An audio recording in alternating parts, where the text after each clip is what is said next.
هي الحلقات تحفظني بآيات من القرآن، هي الحلقات تملأني بحب المصطفى العدنان، هي الحلقات تحفظني بآيات من اعوذ باللہ من الشیطان الرجیم، بسم اللہ الرحمن الرحیم۔ ناظرین کرام، السلام علیکم ورحمۃ اللہ وبرکاتہ۔ انشاءاللہ تبارک و تعالی آج ہم لوگ پڑھیں گے النحو الکبیر کا سبق نمبر 14۔ اس میں غیر متمکن کی اقسام۔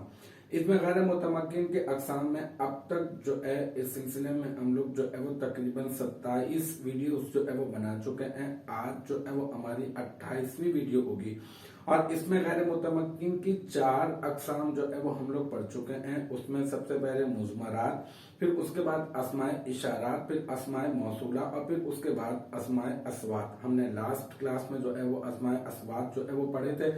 آج جو ہے وہ انشاءاللہ تبارک و تعالی ہم لوگ پڑھیں گے اس میں غیر متمکن کی 5ویں قسم، اور وہ 5ویں قسم کیا ہے؟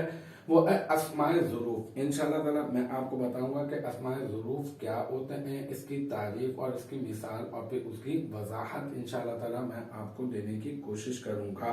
دیکھیں، ظرف کہتے ہیں کس کو؟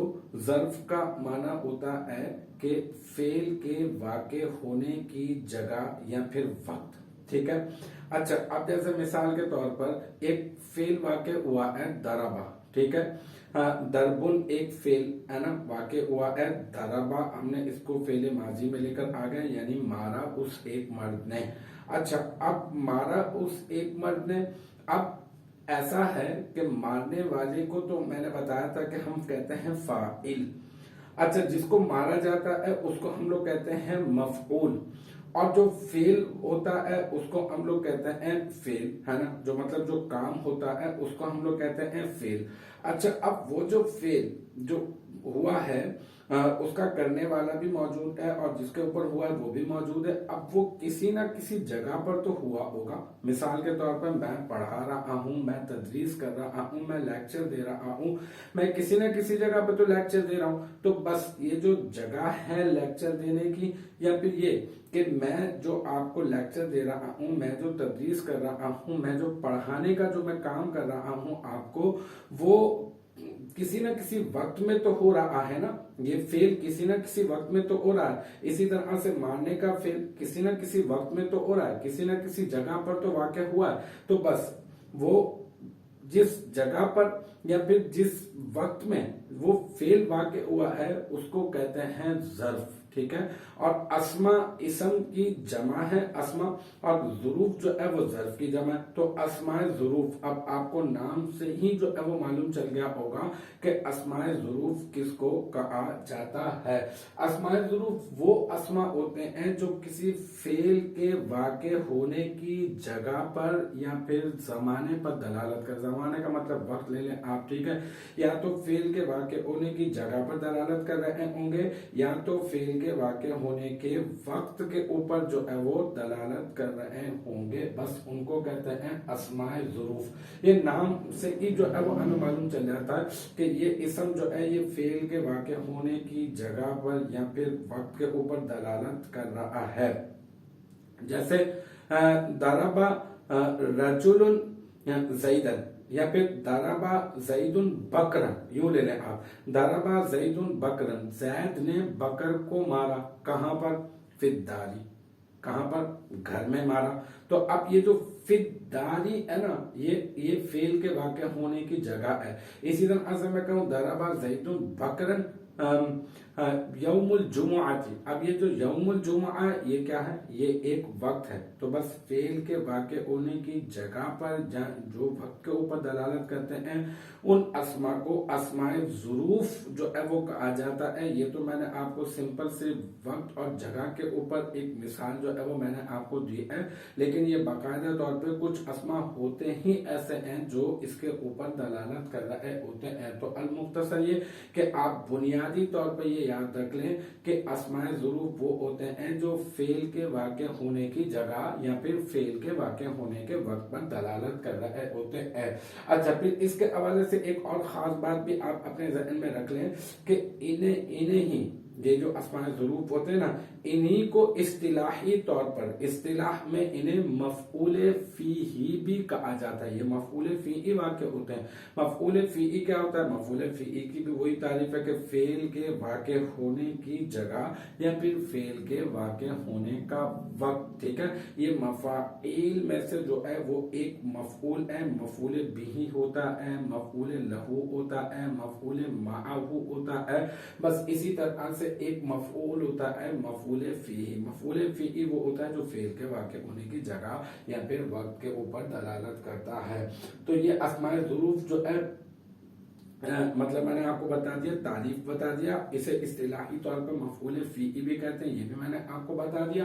اب یہ یاد رکھیں کہ یہ والی بات بھی بہت زیادہ جو ہے وہ یاد رکھنے کے قابل ہے اور توجہ کے قابل ہے۔ کیا وہ یہ کہ جتنے بھی ظروف ہوتے ہیں نا، جتنے بھی ظروف ہوتے ہیں وہ تمام کے تمام جو ہے وہ معرب ہی ہوتے ہیں۔ یہ جو اسماء ظروف ہوتے ہیں یہ معرب ہوتے ہیں، لیکن ان میں چند مطلب اکثر تو اسماء ظروف جو ہے وہ کیا ہوتے ہیں؟ معرب ہوتے ہیں۔ اور معرب کیا ہوتا ہے؟ جن کا آخر مختلف عوامل کے آنے کی بنا پر جو ہے وہ تبدیل ہوتا ہے۔ اور یہ جو ہے وہ اصل میں اگر دیکھا جائے تو ہم یہ کہیں گے کہ یہ تو تمام کے تمام ظروف جو ہے وہ معرب ہوتے ہیں، لیکن پھر اگر معرب ہوتے ہیں تو پھر یہاں پہ اس میں غیر متمکن کے اقسام میں کیوں پڑھ رہا ہے؟ اصل میں بات یہ ہے کہ کچھ اسماء انہی میں سے، اسماء ظروف میں سے سارے کے سارے بالکل نہیں، بلکہ کچھ اسماء ایسے بھی ہوتے ہیں، چند ایسے اسماء بھی ہیں جو مبنی ہوتے ہیں، مبنی انہیں استعمال کیا جاتا ہے۔ اچھا، اب جنہیں مبنی استعمال کیے جاتے ہیں یہ تو ہمیں معلوم چل گیا نا کہ یہ فعل کے واقع ہونے کی جگہ پر یا پھر فعل کے واقع ہونے کی وقت کے اوپر دلالت کرتے ہیں۔ پھر میں نے آپ کو یہ بھی بتا دیا کہ یہ معرب ہوتے ہیں، پھر میں نے آپ کو یہ بتایا کہ یہ مبنی بھی ہوتے ہیں، چند ایسے ہیں جو مبنی بھی ہوتے ہیں۔ اب یہ جو مبنی جو ہوتے ہیں ان میں بعض کا تعلق تو صرف اور صرف زمانے کے ساتھ ہوتا ہے، اور بعض کا تعلق جو ہے وہ صرف اور صرف مکان کے ساتھ، جگہ کے ساتھ ہوتا ہے، اور بعض کا تعلق زمان اور مکان دونوں سے ہوتا ہے۔ تو تین آپ اس کی قسمیں بنا لیں، بعض کا تعلق فقط زمانے سے، بعض کا تعلق جو ہے وہ صرف اور صرف مکان سے، اور بعض کا تعلق دونوں سے، یعنی زمان سے بھی اور مکان سے بھی۔ زمان سے مراد وقت ہو گیا اور مکان سے مراد جو ہے وہ جگہ ہو گئی۔ تو یہ جتنے بھی ہوتے ہیں اسماء ظروف یہ معرب ہوتے ہیں، لیکن چند ایسے ہیں جو مبنی استعمال کیے جاتے ہیں، اور جو مبنی استعمال کیے جاتے ہیں ان میں سے تین قسمیں ہم نے بنائی کہ یا تو پھر وہ فقط زمانے سے تعلق ہوتا ہے، یا فقط مکان سے تعلق ہوتا ہے، یا پھر دونوں سے تعلق ہوتا ہے، زمان اور مکان۔ بس یہی بات ہے، یہ یاد رکھیے گا، اس کو بنیادی طور پر آپ سمجھ لیں، اور پھر تاکہ میں ایک ایک کے اوپر انشاءاللہ تعالی ہم لوگ اس کے اوپر بات کریں گے۔ یہ اہم ترین بات یاد رکھ لیں کہ یہی ظروف مبنیہ، یہ جو ظروف مبنیہ جس کی میں نے ابھی آپ کو بات بتائی کہ چند ایسے الفاظ ہیں جو مبنی استعمال کیے جاتے ہیں، تو بس یہی والے ظروف مبنیہ انہی کو ہی اس میں غیر متمکن کے اقسام میں شمار کیا جاتا ہے۔ تو ہم لوگ جو اسماء غیر متمکن کے میں جو شامل کر رہے ہیں وہ کون سے ہیں؟ وہ اسماء ظروف وہ ہیں جو مبنی استعمال ہوتے ہیں۔ اب جو مبنی استعمال ہوتے ہیں، میں نے یہ دیکھیں، یہ میں نے ایک نقشہ بنا دیا، اس سے آپ کو اور زیادہ جو ہے وہ آسانی ہو جائے گی۔ ہم نے کہا کہ یہ اسماء ظروف، ٹھیک ہے نا، یہ جیسا کہ پیچھے جو ہے وہ گزر چکا ہے کہ یہ اسماء ظروف جتنے بھی ہوتے ہیں وہ سارے کے سارے معرب ہوتے ہیں، چند مبنی ہوتے ہیں۔ جو مبنی ہوتے ہیں ان میں تین قسمیں ہوتی ہیں، فقط زمانے سے تعلق، فقط مکان سے تعلق، زمان اور مکان دونوں سے تعلق ہوتا ہے۔ اب اس نقشے کے ذریعے سے آپ مزید سمجھ لیں، اس کی تین قسمیں ہم نے بنا دی، ایک ایک قسم کے اوپر انشاءاللہ تعالی ہم لوگ بات کریں گے ضرور۔